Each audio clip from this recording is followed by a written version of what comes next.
Mas o que é a comensalidade? Do que a gente está falando? Os rituais utilizados para a preparação do alimento, que estão sempre vinculados a comer com, onde e cozinhar para, desde a escolha, preparo, consumo e compartilhamento das refeições, expressam as redes de cultura que suportam as nossas escolhas alimentares. Mesmo que a gente muitas vezes não consiga olhar para elas e nem queira olhar para elas, nem esteja a intenção de analisar esse significado. Mas elas sempre revelam alguns aspectos ligados à nossa origem, à nossa classe, à nossa raça e também ao gênero, e a questões biológicas e uma série de outros fatores que determinam a nossa complexidade, né? A complexidade da nossa existência enquanto ser humano. A comensalidade também é um conceito que está diretamente vinculado à função social da comida. Embora cada um de nós tenha as nossas subjetividades, a comensalidade é a função que reúne as identidades culturais. É a partir da comensalidade que a gente reconhece as nossas raízes. Ali a gente consegue reunir os nossos valores ou misturar os nossos valores culturais também em relação à forma de preparar a comida, a reconhecer a comida, a compartilhar a comida. Essa é a dimensão que nos interessa olhar. O que nós comemos, como comemos, com quem comemos. E como isso se dá dentro de casa, num contexto anômalo como é a pandemia. Por outro lado, é muito importante que a gente compreenda que esse cenário de estar em casa, isolado, é um cenário muito limitado no Brasil. Pouquíssimas pessoas tiveram o privilégio de poder optar pela auto-quarentena, de certa forma, né?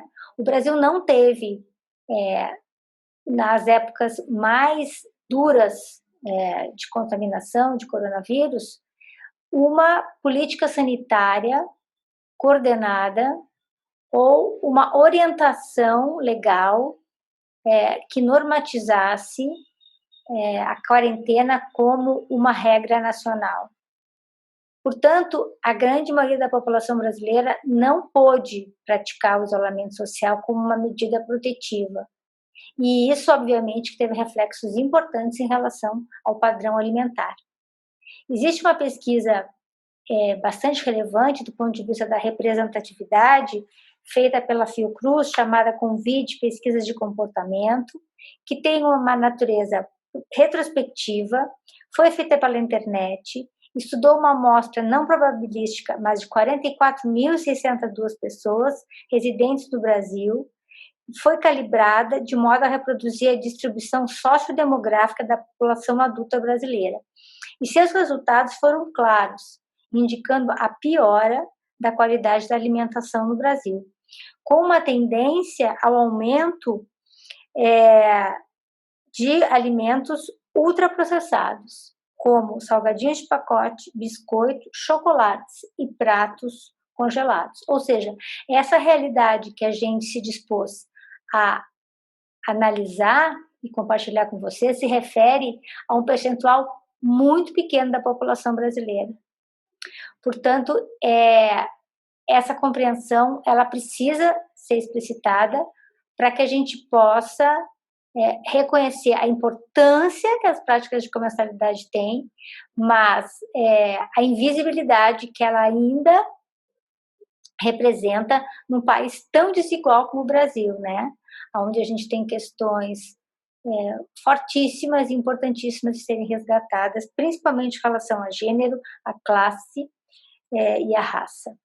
Então, é fundamental que isso fique registrado, né? Sabemos que isso é um aspecto essencial de ser considerado. Quais foram as principais questões norteadoras, então, da análise? Que mudanças relacionadas à comensalidade, ainda que temporária, as restrições sanitárias e sociais impostas pela pandemia provocaram nos domicílios, e qual é o arranjo de comensalidade domiciliar existente? Como se deu essa atenção casa-rua, comer só e acompanhado, com ou sem mídias e redes sociais?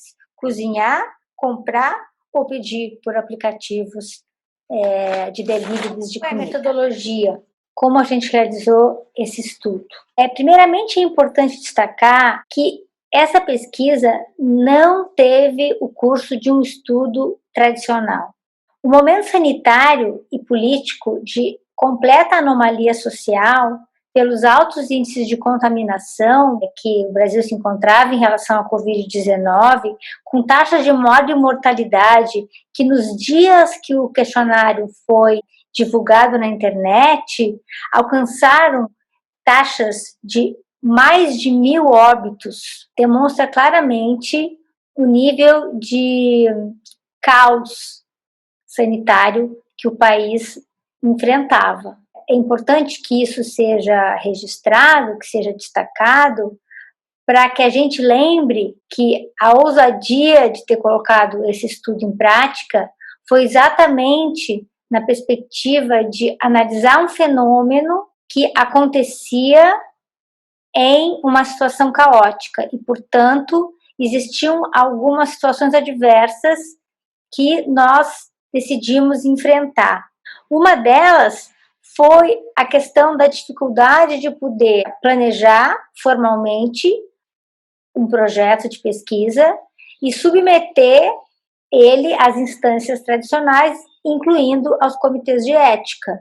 Até porque, naquele momento, as universidades do Brasil estavam em período de recesso e de dificuldade de organização, de planejamento de plataformas digitais para poder voltar a planejar as perspectivas de retorno de ensino que até então não tinham sido configuradas dentro da lógica de ensino remoto, né, que hoje já são presentes, né.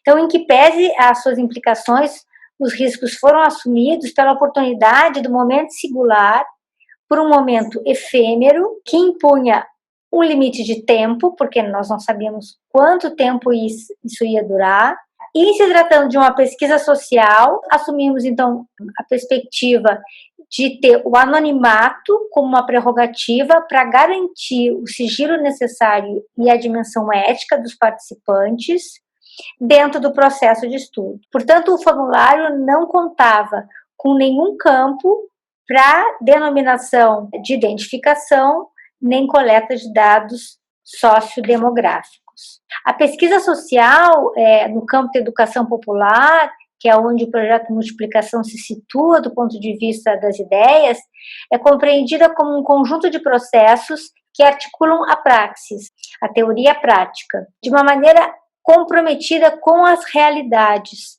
a realidade social que está em construção permanente com a sociedade, porque assim ela pode estar contribuindo para um projeto de sociedade que busca mais justiça, a correção das iniquidades sociais, né? Então, a construção desse conhecimento a ser produzido, ele requer de quem produz a percepção objetiva dessa realidade, que só pode ser captada pela consciência de quem está imerso dentro do processo, vivenciando e sendo condicionado por ele. Assim, nós nos colocamos em relação a essa atitude de conversa enquanto sujeito e objeto de pesquisa. Quais foram, então, os outros critérios, né, metodológicos que nós adotamos? Primeiramente, o mês escolhido foi o mês de maio. Organizamos um questionário remoto, virtual, dentro do Google Formulários, que foi enviado pelas mídias sociais, WhatsApp, Facebook, Instagram e também por e-mail para algumas redes de contato. Todas rodavam ao redor do projeto institucional Multiplicação.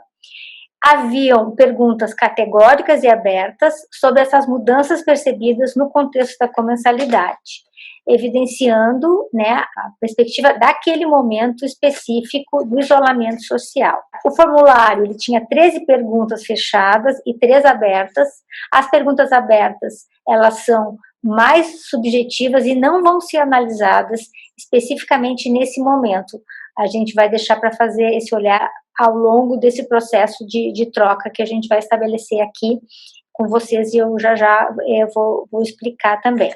Toda a rede e a divulgação foi feito pelas mídias sociais do Multiplicação, e adotamos a técnica da bola de neve, ou seja, os participantes mandaram para os seus amigos, para os seus contatos, para os seus familiares, e então o universo que se constituiu entende-se que está composto por atores sociais relacionados ao tema, ou interessados pelo tema de alimentação e nutrição, ou segurança e soberania alimentar e nutricional, e também direito humano, alimentação adequada e saudável. Participaram 1.297 pessoas entre o dia 13 e 22 de maio de 2020.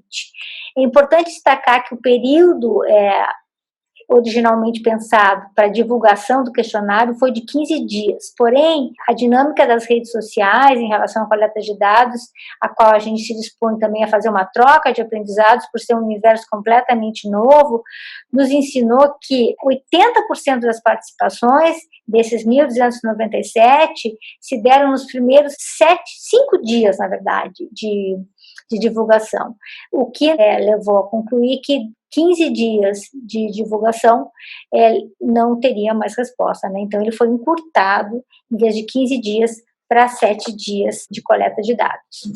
A nossa ideia agora é que os resultados preliminares sejam encaminhados para vocês numa versão sumária de texto, que vai ser disponibilizado aqui embaixo, em algum canto desta tela, que eu não sei qual, porque o nosso exercício vai ser, a partir das provocações que foram encontradas, e com certeza foram suficientes, até porque compreendemos que temos mais perguntas do que respostas categóricas num cenário como esse, por a gente estar trabalhando em um fenômeno que ainda está presente, que ainda não foi concluído socialmente, decidimos apresentar as respostas preliminares, e ao longo do ano de 2021 vamos estar convocando alguns especialistas que trabalham com o tema e fazer lives para discutir os resultados, provocar ou planejar outras análises ou outras buscas que possam estar dentro da lógica de pesquisa do projeto,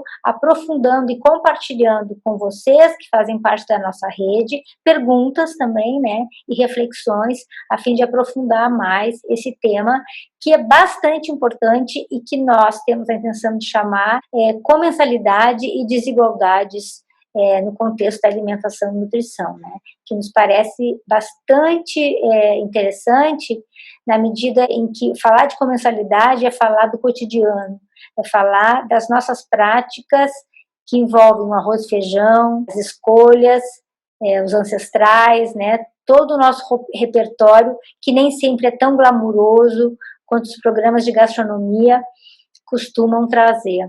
Então, fica o convite para que vocês possam estar divulgando o que a gente trouxe aqui, mas principalmente a nossa abertura em estar popularizando essa conversa e abrindo outras frentes com pessoas que têm um acúmulo e um estudo aprofundado e que possam estar nos aportando reflexões de outros lugares, de outros pensamentos. Então, professores que também trabalham com raça, gênero, classe social, nós queremos estar convidando aqui para poder aportar, porque temos muita coisa para aproveitar. Muito obrigada, boas festas e até 2021.